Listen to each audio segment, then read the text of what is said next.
আর ওই শাকিলের বউ আছে না, আপনার কি জ্ঞান জ্ঞান বুদ্ধি নাই? হ্যাঁ, অনেক তো বলছিলেন নিচে,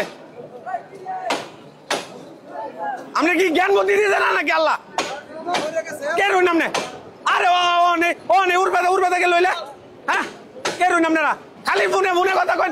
এই যে আপনারা কতবার কইতাছি সরুন সরুন সরুন সরুন, আপনি কি বুঝুন না? আমি কোনছেন কি অবস্থাটা হনে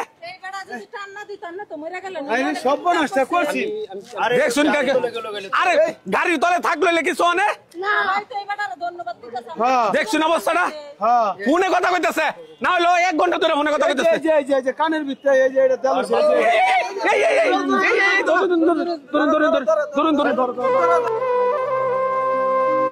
এভাবেই ঝরে যাচ্ছে হাজারো তাজা প্রাণ।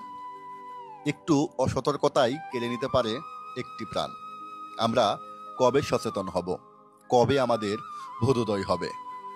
আসুন প্রতিজ্ঞা করি, ট্রেন লাইন পারাপারে উভয় দিকে ভালো মতো দেখে পারাপার হব। কানে ইয়ারফোন লাগিয়ে ট্রেন লাইন পারাপার হব না। ট্রেনের সাথে সেলফি তুলব না। ট্রেনের ছাদে ভ্রমণ করব না।